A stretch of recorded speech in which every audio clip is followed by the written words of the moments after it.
primero quiero contarte un poco de mí, porque ¿cómo puedo hacerme entender si no te digo que mi papá me dejó cuando yo era muy chica y aunque mi mamá se volvió a casar y yo llamo a mi padrastro papá,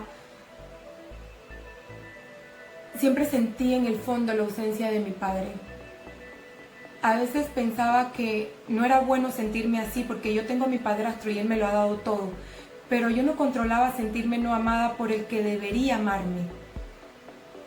Desde mi adolescencia hasta mi adultez, mis relaciones nunca funcionaron. Lo que debe ser una relación saludable siempre se tornaba en mucho drama. Y para mí yo daba todo en mis relaciones, pero no recibía lo mismo a cambio. Tuve varios novios y todos me desilusionaron. Terminábamos muy mal. Yo no entendía por qué las cosas no funcionaban, pero nunca renuncié a la posibilidad de tener una bonita relación, así que terminaba una y empezaba otra, me hablaban lindo y me gustaba, ¿para qué negártelo? ¿Te conté que me casé? Sí.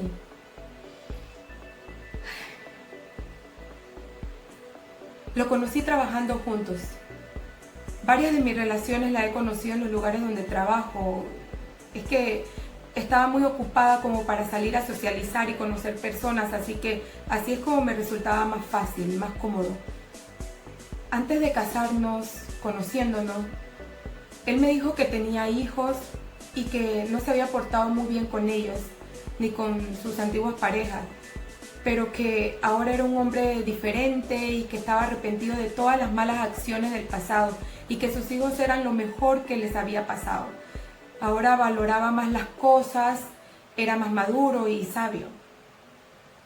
Yo me maravillé.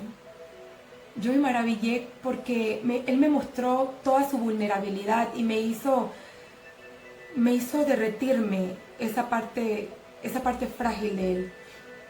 Así que así comenzó nuestra relación. Mi relación con sus padres, cordial.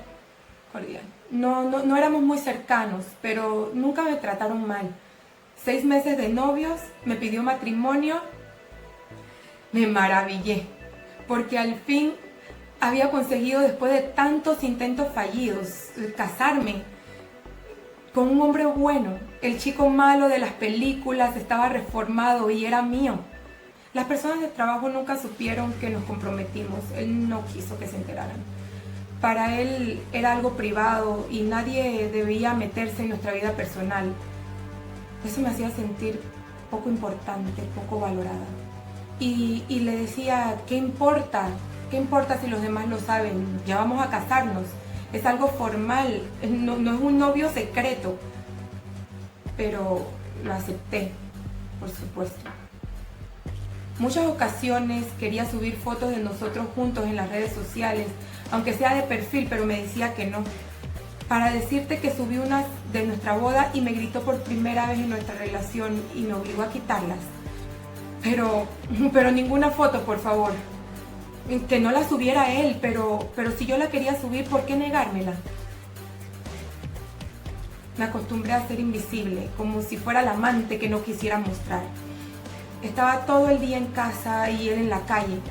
Me decía que estaba con sus amigos y que necesitaba espacio, que yo lo quería siempre conmigo, que lo asfixiaba.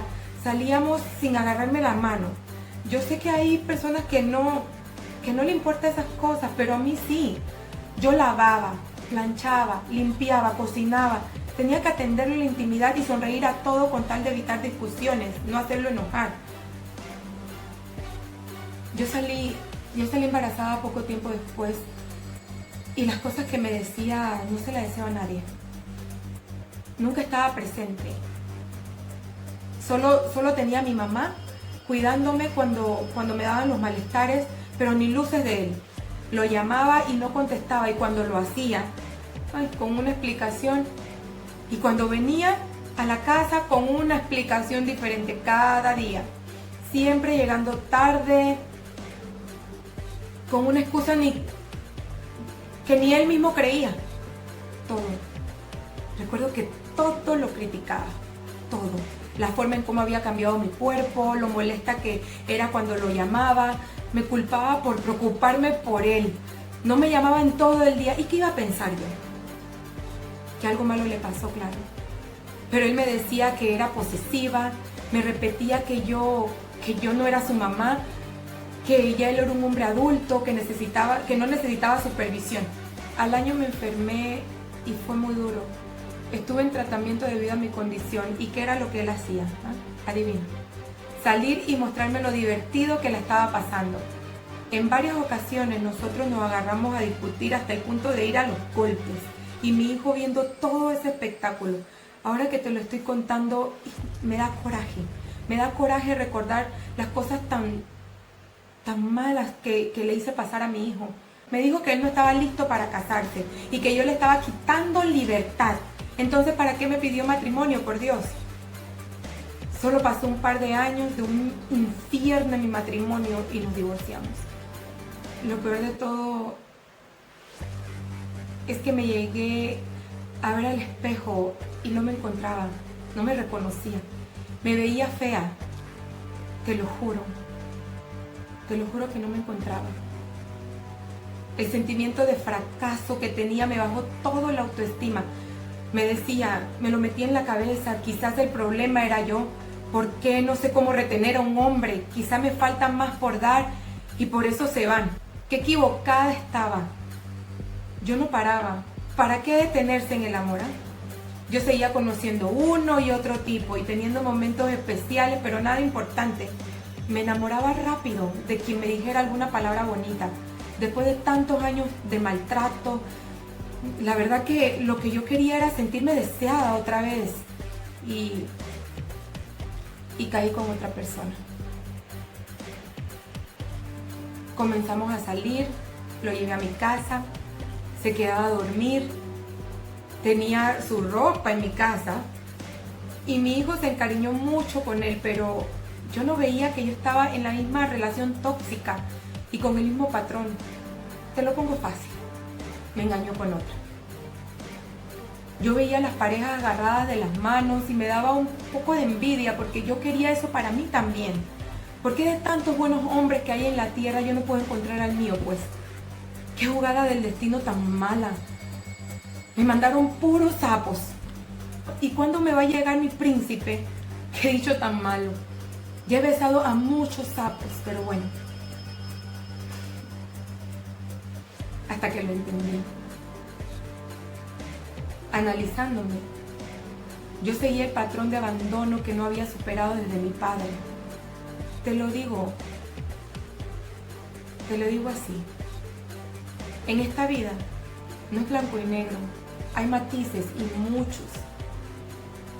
Pero para mí esto fue lo que siento que me sucedió. Busqué en los hombres el perfil de mi padre. En el fondo yo sabía que al final esas relaciones eran tóxicas, me iban a dejar. Pero yo creía que los estaba salvando y me daba otra oportunidad para romper el patrón en el que un hombre que abandona cambiara por mí. Me aferraba a esa idea porque pensaba que eso era lo que yo me merecía. Siempre supe que al empezar ya estaba escrito el fin de mi relación. Eso no iba a durar. Y lo que durara era porque yo lo permitía.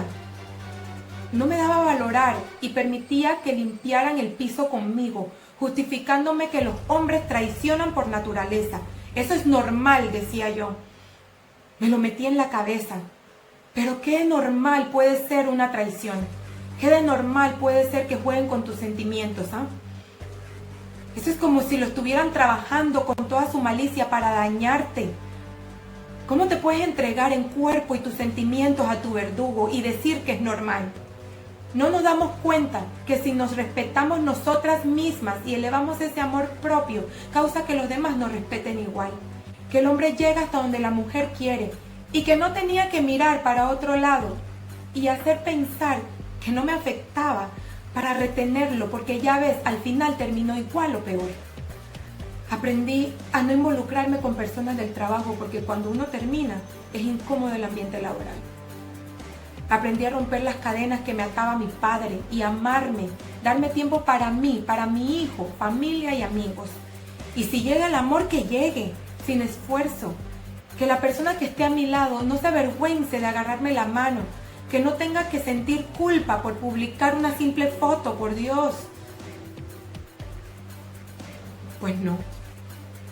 Aprendí que la felicidad se encuentra en otras cosas y con otras compañías. No dependo de un hombre para sentirme completa. Mientras que llegue, disfrutaré de esas cosas buenas que me estaba perdiendo. Me miraré con mis imperfecciones y sentiré que soy hermosa. Y si quiero cambiar algo de mí, lo haré por mí, no porque un hombre me haga sentir no deseada o fea. No dejaré de hacer las cosas que me gustan, como algo tan simple como caminar por el parque, viajar, ir a un cine, un restaurante, por ejemplo, porque no tengo un hombre que me acompañe. Las mujeres debemos de darnos valor, empoderarnos, no ceder a la primera cosa linda que un hombre dice, darle valor más a los hechos que a las bonitas palabras que salen de la boca de los hombres. Hay muchos buenos hombres y muy buenas mujeres. Yo quería tener una bonita relación, pero elegí a la persona incorrecta. Veía las señales, pero las ignoraba. Me conformaba con poco. Si yo merezco todo, ¿por qué dar todo de mí y me devuelven migajas? Ya no más. Desde que abrí los ojos y entendí, yo esperaré quien tenga su 100% para entregarme. Y mientras, seguiré disfrutando de las muchas bendiciones que me ha dado Dios en mi vida.